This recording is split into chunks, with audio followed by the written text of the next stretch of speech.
Oui, cher Sylvain Paco, percutante et stimulante question pour nous tous que de savoir quels sont les liens entre la formation des IOBSP, en particulier des courtiers en crédit, et la conformité.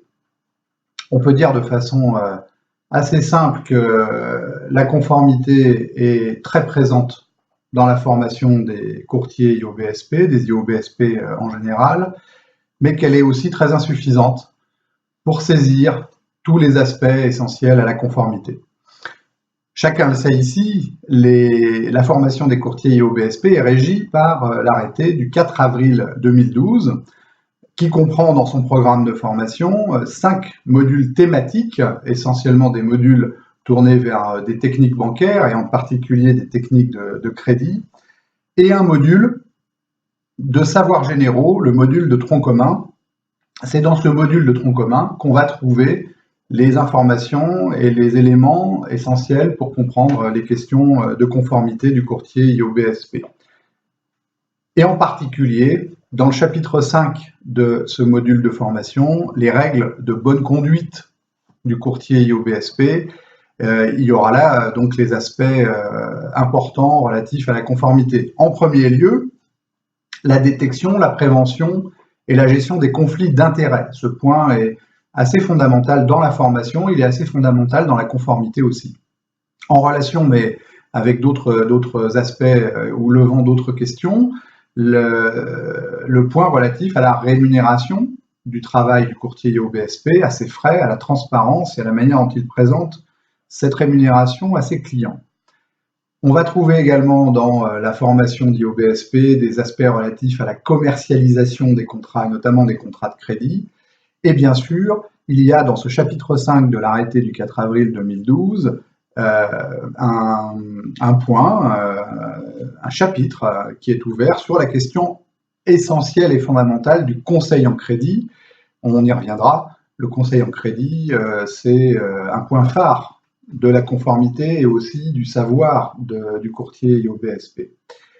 Donc ce qu'on peut dire, c'est que la formation du courtier IOBSP, telle qu'elle est décrite, et on vient de la rappeler très rapidement, survole, donne une bonne sensibilisation en tout cas aux questions de conformité, mais d'une part, cette sensibilisation est assez saupoudrée, assez dispersée entre les différents items, les différents chapitres de la formation, donc pas forcément facile à saisir comme elle est en tant que telle. Et puis deuxièmement, on sait bien que la formation des courtiers IOBSP n'est que l'un des aspects de la formation et de la capacité professionnelle du courtier IOBSP. Il y a 3 voies pour détenir cette capacité professionnelle. La formation est l'une de ces quatre voies. Donc il faut bien aborder la conformité de manière complémentaire si on veut pouvoir la pratiquer. La formation, c'est l'accès à la profession.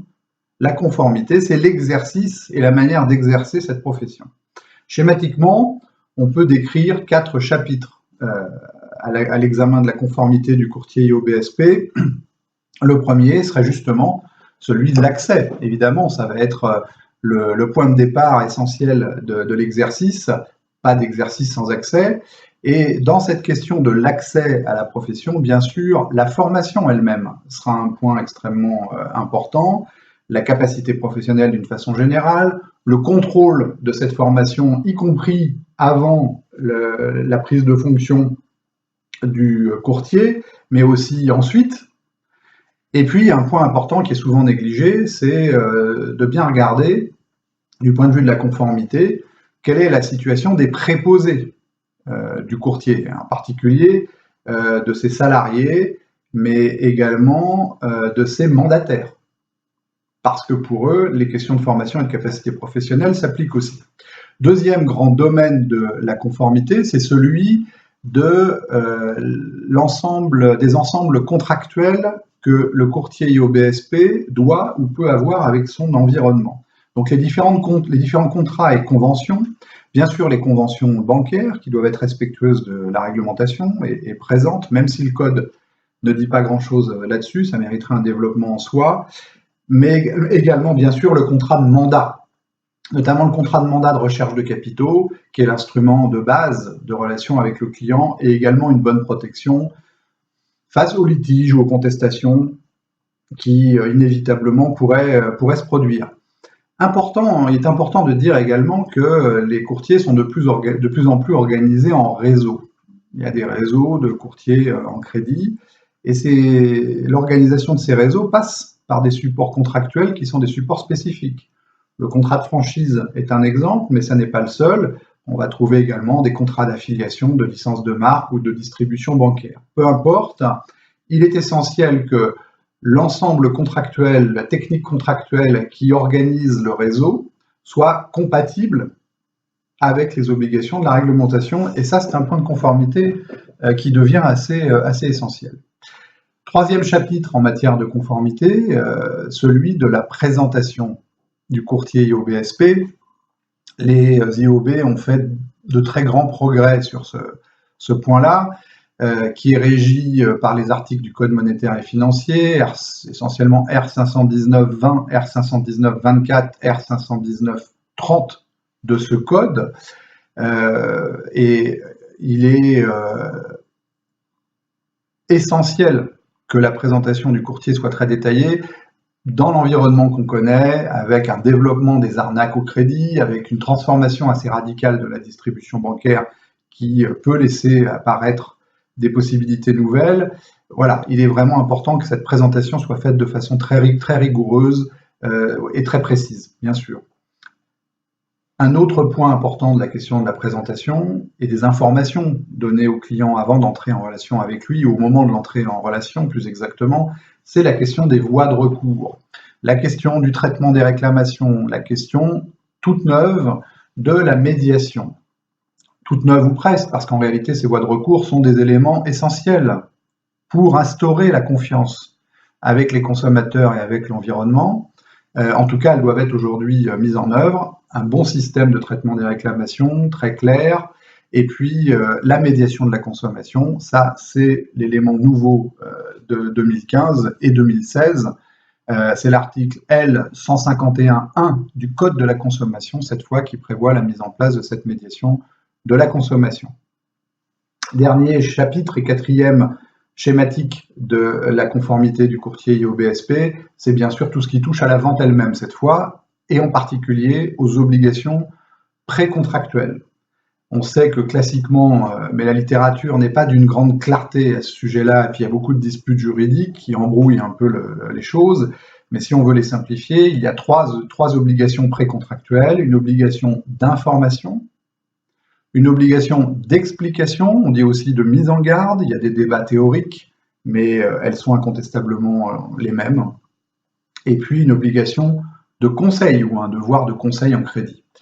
Le courtier en crédit est le seul, le courtier IOBSP est le seul, on le sait, à avoir cette obligation de conseil en crédit. C'est les articles R519-28, R519-29 et 30 du Code monétaire et financier.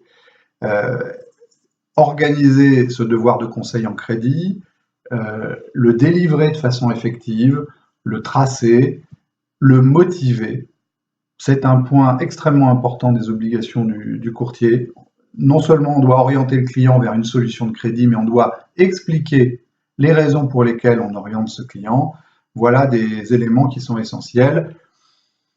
À mon sens, cette obligation de conseil en crédit se généralisera. Aujourd'hui, elle ne pèse que sur les courtiers et pas sur les conseillers, c'est curieux, des établissements bancaires, des établissements de crédit. Il y a des débats extrêmement turbulents, remuants, enfin, tout ça est d'une grande vigueur actuellement. Incontestablement, la bonne protection des emprunteurs passe par la généralisation du devoir de conseil en crédit, et ça n'est qu'une question d'années. On voit bien de ce tour d'horizon rapide sur les liens entre formation et conformité que la formation est donc insuffisante pour saisir tous ces aspects-là. C'est deux questions très différentes, la question de la formation et la question de la conformité, même si on trouve dans la formation des informations importantes en matière de conformité. Il faut mettre en place des instruments spécifiques. Il ne suffit pas d'être formé pour en disposer. C'est un marché très dynamique que celui de la distribution des crédits bancaires. Si on ne parle que des particuliers et des dernières statistiques du mois d'août 2015, plus de 24 milliards d'euros de crédits distribués, plus de 20 milliards de crédits immobiliers distribués, Donc c'est une production extrêmement tonique, qui est celle d'un marché de masse, très, très, très vaste en France, en plein développement, et qui, par voie de conséquence, entraînera inévitablement, on l'a dit, des différends, des litiges et des contentieux. La conformité, c'est le complément indispensable à la formation qui permet l'accès à la profession. La conformité, c'est la sécurité des activités du courtier IOBSP.